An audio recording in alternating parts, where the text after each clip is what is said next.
Hi, I'm Larry Castle here with Ken Brown for That's a Good Question, episode 26. A Democrat's Been Elected. Is the World Going to End? Part 2.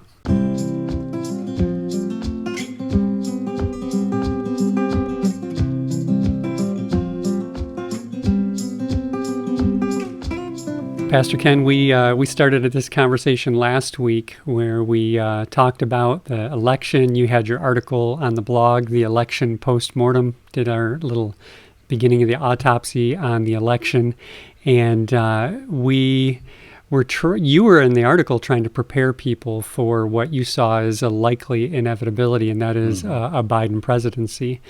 And you asked the question, how will you react if Biden's elected? And then you offered some reminders for people, historical reminders, biblical principles. And that's really, in this episode, what we want to make our way to is those biblical principles to help set folks' mind at ease.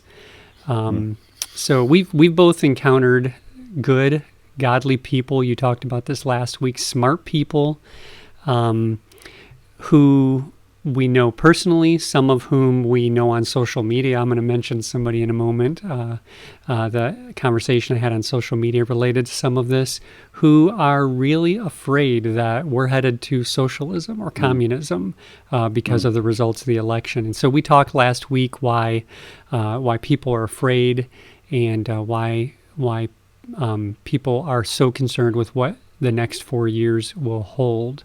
So can you summarize some of what we talked about, and then we'll continue the discussion? Well, we said that one reason that people are so concerned is that there's a tendency to see our own time as unique, to think that what's happening right now has never happened before. And so we talked about needing a sense of history in order to keep us from going to extremes. And we mentioned that socialism charge is one that's been made going way back, at least 90 years, going back to the 30s with Social Security, and then into the 60s with the passage of the Medicare bill, and then just 10 years ago with Obamacare as well, that we were on the brink of communism. That has a long and inglorious history as well.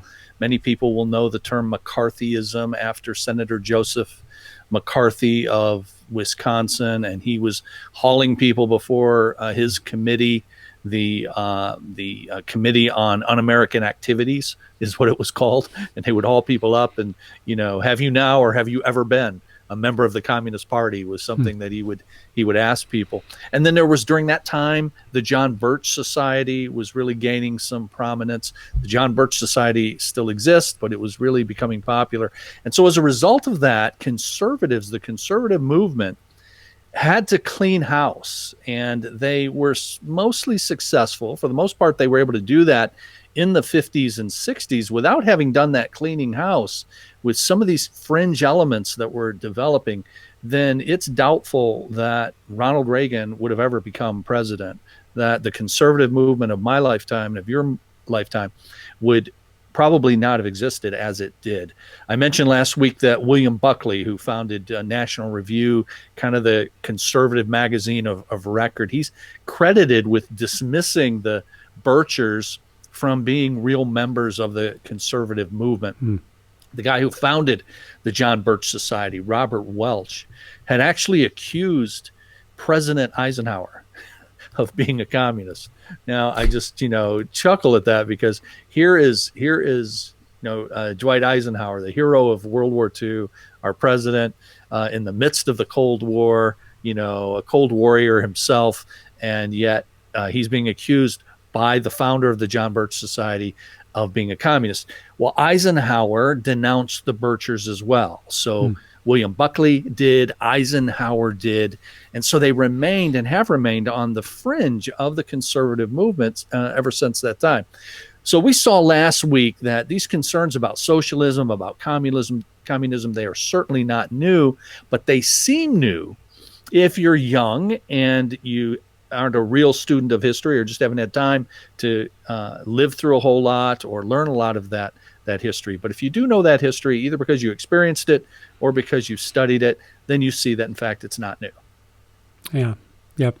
And we talked about last week that even though some of the themes are the same, the vehicle for these things, the vehicle that brings us these fears is different. And so we have all of these different ways now for this information to come to us, whether it's true and helpful, whether it's untrue and destructive, unhelpful propaganda.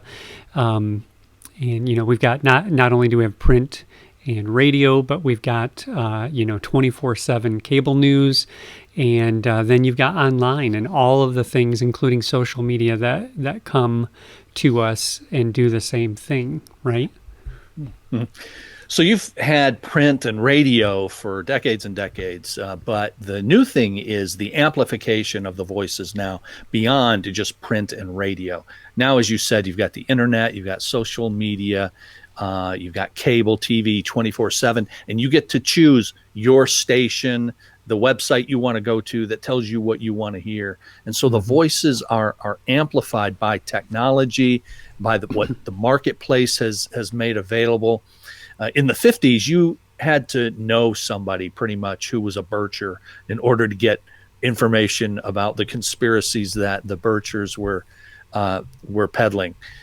You might have had one or two people in your church who were plugged into that, and you didn't necessarily pay too much attention to them. But today, if you're in a conservative Christian church, perhaps half of your congregation is tuned into the same sources, and they're all hearing the same thing. So it's amplified, but it's also monetized. And we said last week that it's become a business model. Scaring people makes money.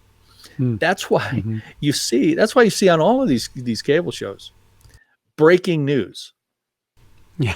Because all the time there is breaking news. Yeah. But that's to get your attention. That's to motivate you. My wife and I joke often. I forget, it was on, I think it was WDIV Detroit years ago. It was one of those things, breaking news. I don't even remember what the lead story was. And then I think it was Diana Lewis, so it was Channel 7, and she comes in and she says, and we're going to find out who's smashing all of those pumpkins. Somebody had been going around smashing pumpkins in the neighborhood, but it was very sensational. Who's smashing those pumpkins? Yeah. So that's a running joke about the news. Exactly. And so that's a way to do that. That's the way to hook you in. But fear and scaring you is another very successful way of doing that. And so you tend to tune in to the same people who you believe are going to give you the inside scoop. They're going to give you the truth about what's going on. Yeah, that makes me think of, I'd mentioned to you a really brief conversation I had on Twitter this morning. Again, this was with somebody I generally tend to have a lot of agreement with when it comes to theology. And I saw this tweet, and so I commented back on it. Here's the tweet that they sent out. Remember, the media hate a society in which joy and happiness exists, and they'll do all they can to eliminate it. And so this comes to my mind now because I want to highlight what we're not saying per se. We're not trying to say that don't listen to anything you hear. You can't believe anything, and they're all just crooks. That's not what we're saying. This person I happen to know is a police officer, and I said that's kind of like saying, all police officers are on a power trip and we should defund them. I mean, I immediately discount that because that's such a broad brush to paint one industry with. I know I have friends who are journalists. They're good people. They're not just trying, they're not trying to capitalize and make everybody afraid. But what you're saying is true, that industry can be particularly susceptible to that vice, that temptation, because they want to sell news. So you have to take it all with a grain of salt. And something you were telling me earlier is that you have to go a little further. You can't just take anything that any of them say and that's it. And especially if you're going into one of those that, you hear people talking about an echo chamber where it's telling you what you already believe. And so your confirmation bias kicks in. And that's right, because I already believed it, so it must be true. So, yeah, well, The listen, we just talked about the 24/7 availability of information. I said you can choose the sources you want to go to that tell you what you want to hear. We've got all of that, and that is new. That is new technology that we've not had in the past. The same kind of things are going on, but now they're amplified. That's, I think, a good word for us to use. All right, but that same technology now, to your friend's question, aren't they just going to hate the church? Aren't they going to hate a society, a community of faith where happiness and joy exist? And they're going to try to tear it down with, well, okay, but you have the ability to see through that.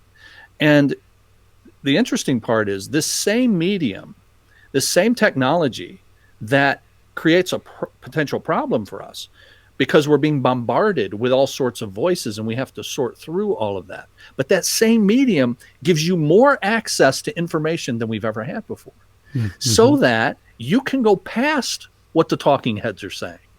You don't have to. You can do some more digging, like we talked about earlier before we got on.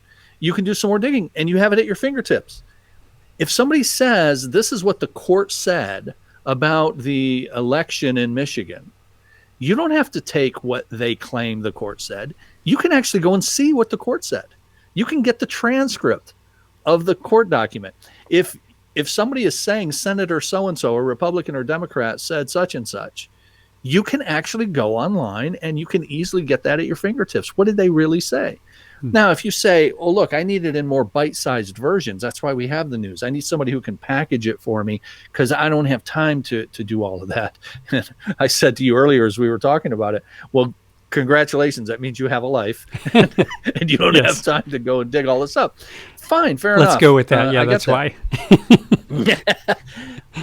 But if that's the case, if you don't have time to go and look and verify what's happening, then don't get out on social media and be dogmatic about it. Unless you can verify it, unless you're willing to take and able to take the time to do that, then don't do it. Now, we're going to look later at some scriptural passages where the Bible puts a premium on documentation, a premium on validating truth claims. You can do that. You don't have to take somebody else's validation word for it. You can do it. But if you don't have time to do that, then don't be dogmatic. If you're going to make a statement about it at all, then qualify the statement with, this is concerning to me, or this doesn't look right. I'd like to know more about it, or something to that effect, rather than a dogmatic statement. Look what those Democrats have done. They've stolen the election, or look what those Republicans are doing. They're trying to starve children because they don't care about social programs, or whatever the case is. Yeah, that I think gets to where we want to, I think, make sure we go as well. We can head there next, and that is that, we talked about a while back. We had, I think, our very first episode. We asked the question: are Christians particularly susceptible to conspiracy theories? And we said no, but that's really the wrong question. What we should be asking is whether or not Christians are better at discernment, because we ought to be, right? We're people of truth. So then let's talk about how we're doing at that. Well, I've been in conservative church circles literally all of my 58 years. And as I think about this, I've thought about, what kind of paranoia, conspiratorial thinking have I encountered over that time? And as I've thought more about it, I have remembered several brushes that I've had with it going back to my high school days. I remember guys in high school arguing about the first election that we were going to be able to vote in when we were seniors. Those of us who were 18 were going to be able to vote in the 1980 election that was coming up that year. And Jimmy Carter and Ronald Reagan. Reagan had ended up choosing George Bush, but George Bush was a candidate against Reagan in the primaries. George H.W. Bush. He lost to Reagan in the primaries. Reagan ended up choosing him to be his running mate. But, so as we talked, I remember people talking about George H.W. Bush as a candidate and saying you can't vote for him because he's a member of the Trilateral Commission. I'd never heard of the Trilateral Commission, but if you want to Google, again, you got this stuff at your fingertips now. You can Google the Trilateral Commission, and it's been a conspiracy theorists, a playhouse for a long time. that you go to that, and it's a bunch of people who kind of control the world through foreign policy and all of that. And George H.W. Bush was a member of that. So there's that. I remember seeing these little pamphlets that would go around in church when I was a kid, a teenager, into my adulthood. Have you ever seen the so-called, what they're called, chick tracts?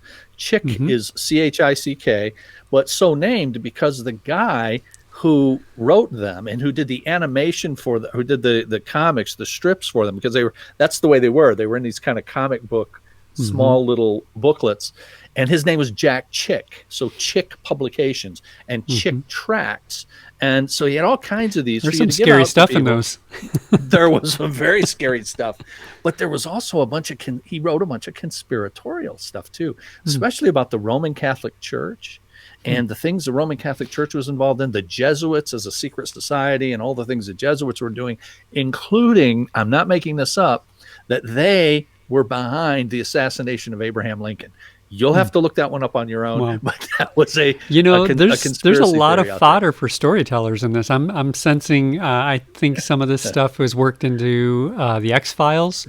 I think I saw some of this in the Da Vinci Code. I had a friend just a great friend, and his mother, wonderful woman, godly woman. The first time I ever heard of the John Birch Society was through this woman. And I didn't know really what she was talking about, but I obviously filed it away. On Christian radio over the years, there have been guys on that, there's supposed to be a Christian radio station. You think you might be getting Bible teaching, that kind of thing. But no, what you're getting is a guy, he's deceased now, but a fellow named Stuart McBurney. He had a nationwide program here in the Detroit area. He had it on now I'm forgetting the name of the FM station, 103 FM. But anyway, he was on for years. No. No, it wasn't that one. Not the big rock and roll station. No. But Stuart McBurney and his analysis of the news. That's what it was called. And it was, and I remember hearing that as a young adult. And it was a lot of anti-communist stuff and a lot of very conservative right-wing stuff. I was at the Wilds. You're familiar with the Wilds, the Christian camp, very conservative Christian camp. As an adult, my wife and I were doing youth work at a church. They sent us down there to get some youth leader training. I'm sitting at dinner one night across from a guy, and we were talking about the election. This was the 92 now election. So George H.W. Bush is running for re-election against Bill Clinton. Ross Perot is in that election as well. And so we're talking about that. And the guy says, you can't vote for George H.W. Bush. Now, he doesn't mention the Trilateral Commission at this point. He just says he's a, quote, one-worlder. I had never heard that term before, but okay, you know what I'm talking about. That's kind of the first election. I'm trying to remember. I think that was the first election I was old enough to vote in, and I remember hearing some of that. So because he's a globalist, he's an internationalist, and so he's a one worlder, and these globalists are intent on world takeover and that kind of thing. So it's been there, but it's not confined to Christians. It's not confined to churches. There's no evidence that it's more prominent there, but we should care about us. We should care about how we behave. Not just, we're no worse than than anybody else. We ought to be better. Back to your point, and the point we made several months ago in my Church Matters blog last week, I talked about one reason that people are afraid is that it's due to who they're listening to and getting their news from. And so we've got to be very careful, and we should be we should be better at this than most, because we're very careful about how we use our minds and what we allow to go into our minds. Yeah, that's good. Well, that's probably a good transition then for us to begin talking about some of those principles, unless there are some other things you think would help lay the groundwork for that. No, I think we should. That's good. The Bible talks about having proof if you're going to make claims, and some examples of that are in the book of Numbers, for example. Numbers chapter 5. Numbers chapter 5, beginning in verse 5 and following. And you have a long passage there that talks about if an accusation is made against, in this case, against a wife, by her husband that she's committed adultery. There's a whole elaborate process that has to be gone through in order to validate his claim. And so that it's protecting the accused from being falsely accused and being convicted simply on the word of someone, even in this case, the word of a spouse. So God is very serious about that. And then the Lord goes further, because if you go to your New Testament, and you have Jesus who says, if your brother sins against you, you go to him, you show him his faults just between the two of you. If he hears you, then you've won your brother. That's the end of it. But if he will not hear you, then you are to take 2 or 3 others. And here's the interesting part. Jesus says, so that, and then if you look in your Bible in Matthew chapter 18, beginning in verse 15, when Jesus says, so that, the next part is in quotation marks. So that every word might be established by 2 or 3 witnesses. Now it's a quote from somewhere. Well, that's your New Testament. It's because Jesus is quoting the first part of the Bible, the Old Testament. And he's quoting Deuteronomy chapter 19 and verse 15, where that's a requirement in the law of Moses, that if someone is going to be convicted, it has to be not just one person's word is not enough. You have to have 2 or 3 witnesses. And then on top of that, the Bible goes on to say, if these witnesses turn out to be false witnesses, that there are severe penalties for them for bringing false witness. So it's a protection. God cares about truth. God cares about making truth claims, so that they have got to be documented. They've got to be verified. The 2 or 3 witnesses are not. Well, let me just give you one other passage, and I'll tell you what they're not. But you're a pastor, I'm a pastor. I'm very thankful for 1 Timothy 5:19, because 1 Timothy 5:19 protects pastors against somebody just making an accusation without proof. It says, do not receive an accusation against an elder unless it's by 2 or 3 witnesses. Going back to the same standard in the first part of the Bible. Now, that's really important for people who are in the public eye, even in a small way, like a local church pastor like we are. Because if somebody gets hacked off, doesn't like something that you said, doesn't like something you did, and they go make some accusation, you've got a protection. Hey, you better be able to prove that. And you're going to have to be able to prove it by 2 or 3 witnesses. Now, sometimes people think that the 2 or 3 witnesses are, well, if I just go get a buddy of mine, okay, I think Pastor Larry's a jerk. Okay, I don't think that, but let's say somebody says that. I don't think anybody thinks that. But let's say somebody makes that claim. You know what? Maybe that guy on Twitter this morning. Could be. I think Pastor Larry's a jerk, and okay, well, based on what? Well, I've got 2 or 3 witnesses. I talked to a couple other people who think he's a jerk too. Well, that's not what the 2 or 3 witnesses are. The 2 or 3 witnesses are witnesses to an offense. You've committed an offense. So if you're going to make some accusation against Larry, me, anybody, then you have to say they did X or they said X. And there's proof that they did or said X. And therefore, action needs to be taken. I can draw a conclusion about that, and we can take action on it. If you don't have that, then you can't draw a conclusion, and you can't take action on it. Now, one question that comes up is, go ahead. I was going to say, let's try to... We've got a little delay. Go ahead. Yeah. Me. All right. No. So I was going to say, let's try to connect the dots for folks with what we're saying here. In our notes for this episode, I kind of skipped over something I think that could be a very good example of what we're talking about here. People like myself oftentimes feel like it's hard to sort through all this. How can I, it's all this stuff designed to scare me. And you just throw up your hands and say, where there's smoke, there's fire. So there must be something going on here. But what you're talking about, among the key principles you're giving us here, you're saying that, one, don't just take it on a single source. Look for proof, not just the multiple witnesses are in order to confirm, to bring proof.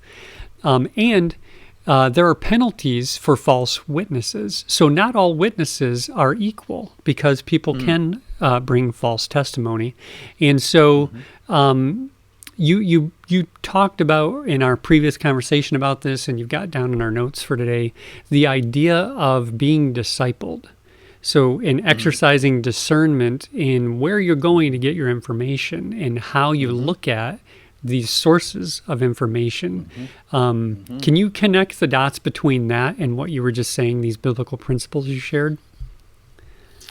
Yeah. So if you're taking things into your mind, the Bible puts a premium on the mind. The Bible says, as I said in my blog last week, Proverbs 4:23, above all else. Now, just stop there. Above all else,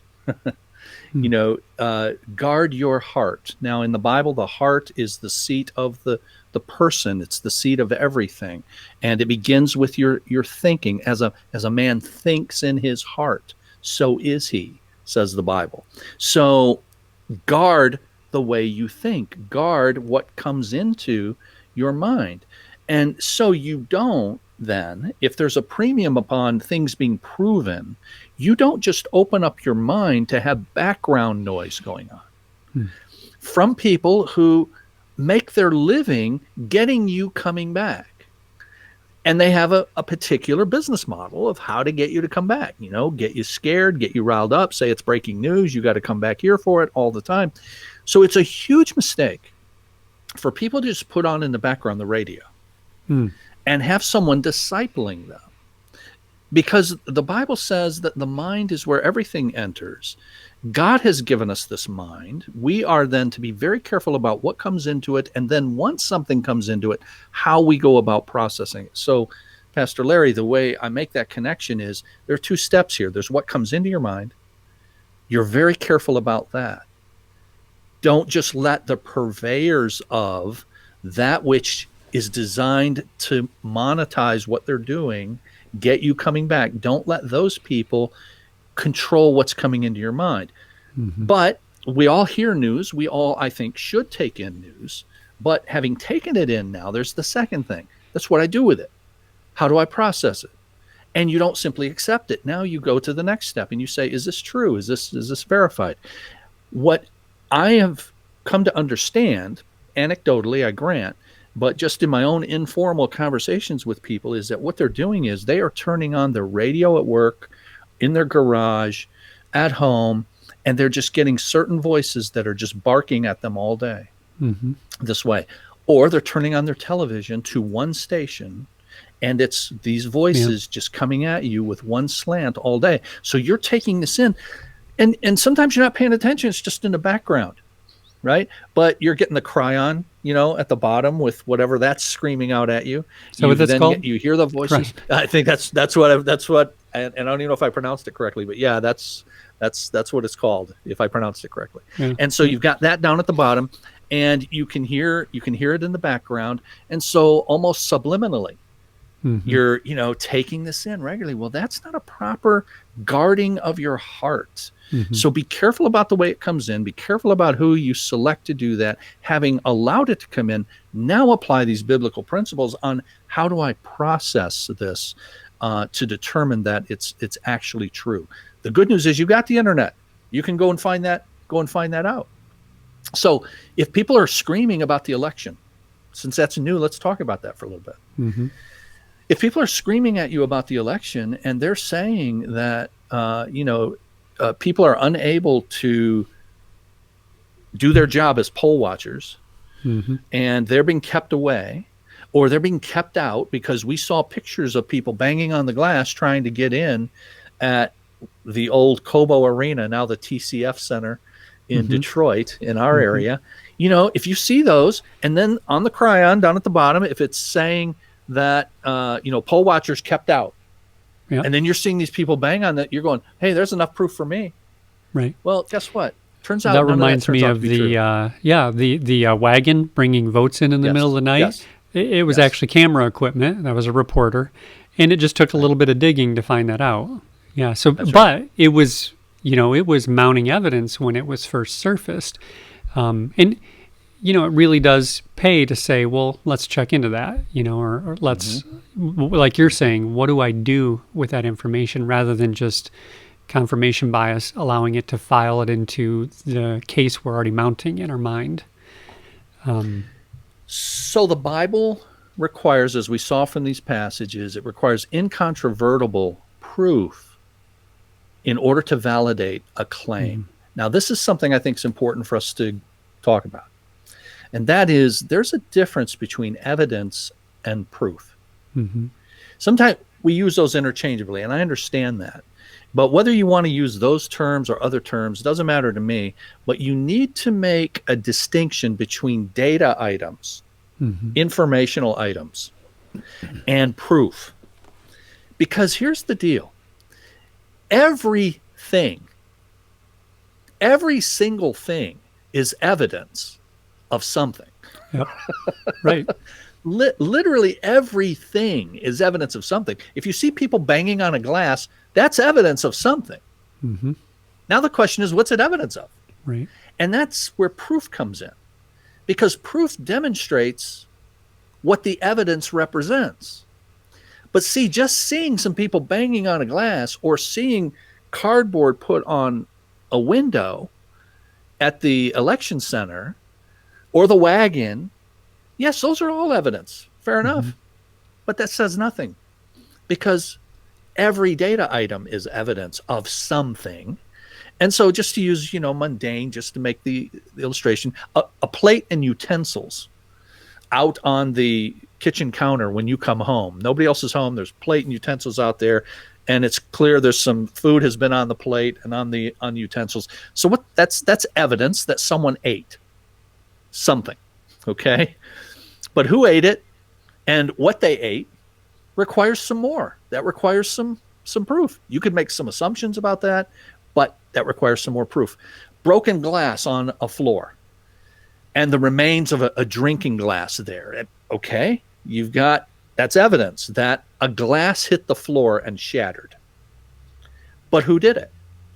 Mhm. And or did anyone do it? Did it, was it sitting on the edge and then it kind of, just fell off because a truck rumbled by your house and and so did anyone do it? Could it have just fallen off, on its own? Well, that depends. That requires proof. So Mhm. that picture of the wagon with the case, the picture of the windows, affidavit from some guy who works for the post office saying he was told not to deliver votes for Trump. That's all evidence of something. Mhm. But simply throwing those pictures out there, those anecdotes, those stories out there, and then overwhelming people with enough of that so that people conclude that something's wrong. And that's what I find people doing. You Mhm. flood the zone with so-called evidence, which is just pieces of information. You just flood it out there. And then people go, hey, listen, if half of this is true, man, Mhm. we got a big problem. But claims That's how it's regarding being said. evidence, Yeah. that's what it's, there's something wrong here. So back to what you said, where there's smoke, there's fire. Mhm. So let's talk about that for a minute. Where there's smoke, there's fire. That's a nice aphorism that we use. It's true, but it's used in a way. I've had enough campfires or bonfires in the backyard to know that sometimes there's just smoke. If we want to Yeah, take the yeah. analogy that far. Well, okay. But let's say you've got a fire going in your backyard and your neighbor's got a fire going. Now there are two sets of smoke going. Mm-hmm. And you see smoke and you say, well, there's smoke, there's fire. True. Which fire did it come from now? Mm-hmm. How do you attach that smoke to the fire you're claiming? Got to chase down the You know, details. you got to chase down the details. We're back to proof. Mm-hmm. And that's why.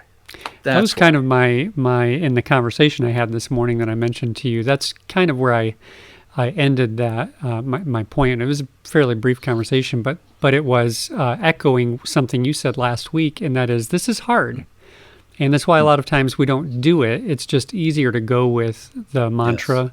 Or what Yes. I already think to be the case, rather than chasing the details. And I said to the person that I was discussing this with, that life is rarely that simple. And so chasing down the details is important, especially if we're going to spread that information. This is why I have such an appreciation for the law and courts of law, because of evidence not being enough. Mm-hmm. Evidence is just information. evidence has to become proof. And there are very rigorous standards for that. And not only that, in order to make a claim about someone having done something wrong, you not only have to take the information / evidence and prove that it's what you're claiming, you also have to show that there is some motive. That's always a big deal. There's some motive. So then that's the other question that we need to ask. Well, why would someone do this? Why would and how could even, 1,000 people in my conspiracy get together? Yeah. So but the point is that, I'm not an attorney. We're not attorneys. We're not trying to play one on YouTube. but I do have a great appreciation. Most important, because the Bible does. The Bible puts this premium upon documentary evidence. And I thank God that we have a system in our country that does that, where you have to come with rigorous standards. That's why now, back to the election thing, as I said in my blog last week, hey, you want to know if your voice on the radio or your person on TV or the line on the bottom of your screen, whether or not that's telling you the truth? Well, let's see how it's held up in court. And if you are, and I think the record is right now 2-36.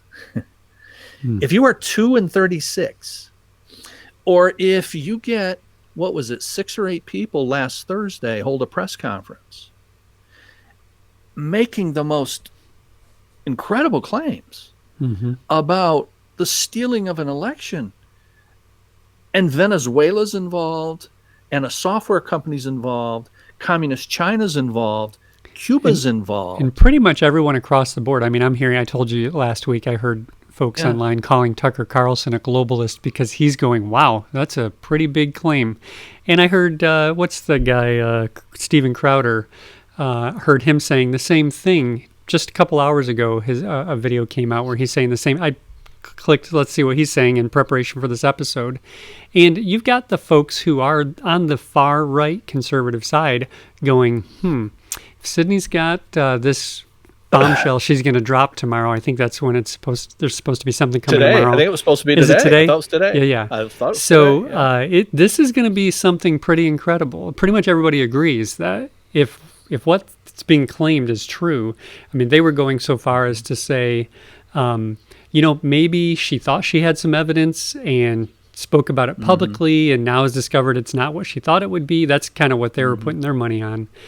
So everybody's pretty much agreeing that this would be unparalleled, unprecedented, if what she's saying or they're saying is true. Good. But here's my concern. That's great. And it appears that the bluster is going to end there. It's going to be bluster. It appears. I said in my blog last week, if the evidence comes forth, we'll find out. If the proof I said comes forth, then we'll find out. Here's the concern. The damage is done. The damage is done because you now have boatloads of people who are convinced our elections are not fair. You can't trust our elections. Yeah. Not based upon proof. Right. But based upon so-called evidence, based upon pieces of information that goes out there. So here's what I would recommend. We're probably just about done, but here's what I'd recommend is that, how do you sift through all this noise then? Well, we've made some recommendations, and that is be careful about who you listen to. Be careful about who you allow to capture your thoughts and your attention.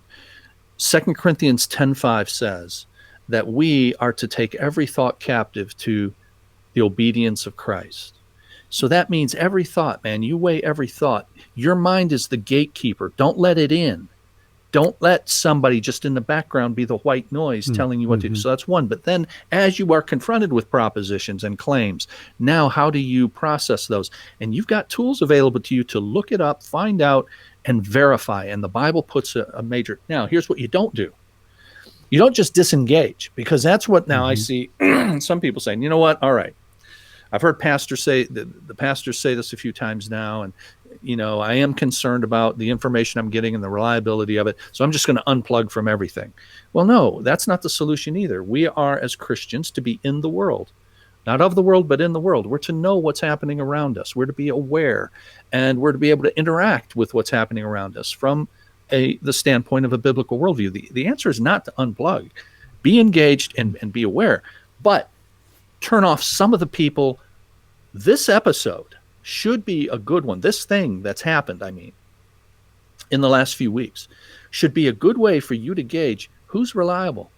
You had a lot of people tell you a lot of stories that turned out not to be true. Well, if those people turned out not to be true on something as big as this, I would recommend you don't go to those people. Okay, don't use those people. But don't do this either. Some people are saying, okay, I'm just gonna, I know I just need to trust God. I know God's sovereign. So here's what they do. They move from not dealing with all the false information and how they acquired it and how they processed it, to just skipping to, despite all of these people lying to me about the election, I just need to trust God. Yes, you need to trust God. We need to trust in God's sovereignty. But you need to do more than that. You need to sift through the information on a regular basis. And here's why. Because what happened with the election is just the latest thing. 2 months from now, 3 months from now, 5 months from now, it's going to be something different. The same voices are going to try to, or other voices are going to try to come capture your attention. So you need to follow a process like we're talking about. Be careful about what gets in, and then what does get in, then go through and weigh it properly. And then all the while, trust God. My last thing is because, look, no matter how rigorous you are at Googling and looking up court documents and looking up transcripts of what was actually said so that you're not, no matter how vigilant you are, all of us only have so much time to do all of that. And we're not experts at all of that. So you are going to have to say, Lord, I'm going to do my very best before you to use my mind, guard my mind very carefully, and to determine whether a claim is true or not. I'm going to do my best to do that. And I'm not going to tweet it. I'm not going to forward it. I'm not going to put it on Facebook. I'm not going to claim it dogmatically unless I know it to be true. But Lord, I know I can't do all of that. And so I trust. That's where you trust the Lord, and the Lord will take care of this. The Lord will take care of those people who are lying. The Lord will take care of, those people who you can't track down, but he knows everything that they're doing. Yeah, just to add two thoughts to what you're saying there. One is, I think we should be a lot less concerned with wanting to publish these things. I don't need to be another news source per se. I mean, right. you and I are actually in positions where we do speak. It's our occupation, our vocation to speak to people a lot, and so we have occasion, and we're not doing it all that much. In fact, the Bible warns against that, right? Be careful of not. You shouldn't be eager to be a teacher because there's judgment that comes with that. That's right. That's right. So we should be, I think, a lot less eager to be publishers of these things. And then hand in hand with that is we are not nearly hesitant enough to come to conclusions on these things. I mean, this is an ongoing thing that we're talking about. It's still ongoing. And we don't have to have our mind made up about it, at the outset of it. It's okay to wait and see, to let evidence come out, and to not know all of the answers to all of these questions. Think about how many stories pop up in the news about a court case in California or somewhere else in the country, and the day it's announced, we all have opinions about what happened. How on earth? I mean, I've sat on a jury before. I don't know how many people who are watching have sat on a jury. It is a really complicated thing to sort through when you have both parties bringing you evidence directly. It's a very tough thing. I don't look forward to ever having to do that again. But to sit somewhere and think that you can hear what the news is able to deliver to you and that you know all of the details enough to come to a conclusion, especially while a story is in progress. So just those two things, I think, would be a good advice for us to heed is don't be in a rush to make a judgment on the conclusion. The Bible talks about that as well, that one side sounds right until you hear the other side. Yes. Let the facts come out, and then don't be eager to publish everything you think about it, because there's accountability with what we say. So Excellent. I Well, just- I mentioned above all else, guard your heart. Proverbs 4. You just mentioned one seems right until the other one is heard. Also, the book of Proverbs. Mhm. The book of Proverbs seems to be very timely for our day now. Yeah. Because it is wisdom. And so I just want to plug that in January, we're going to start our next sermon series. We're finishing up This the book of segment Revelation. sponsored by Discovering God. But we're going to do a sermon series in the book of Proverbs. And for this very reason, because it's very timely given all that's going on, given the explosion of information, we need ancient wisdom more than we ever have. The ability to sift through all that's coming at us and use the filter of God's word and wisdom that God gives in that process. So we're going to start in January the book of Proverbs, living wisely in a foolish world. It's good. Great. Well, Pastor Ken, thanks for taking the time to have this discussion again thank this you. week. And we'll remind everybody at home, just make sure you, if you don't already, like our Facebook page and follow us so you can get all the latest that we publish, and especially also our YouTube channel where most of this content hits first. And hit like on this video if you found it helpful, and make sure you hit the subscribe button if you don't already subscribe to our channel, and you'll get notifications about everything as it comes out. And just, I guess, finally, just thanks for joining us today, and we'll see you in the next episode. If you have a question you'd like us to consider, you can send that in to our email address, info@cbctrenton.com, or text it to us at 97000.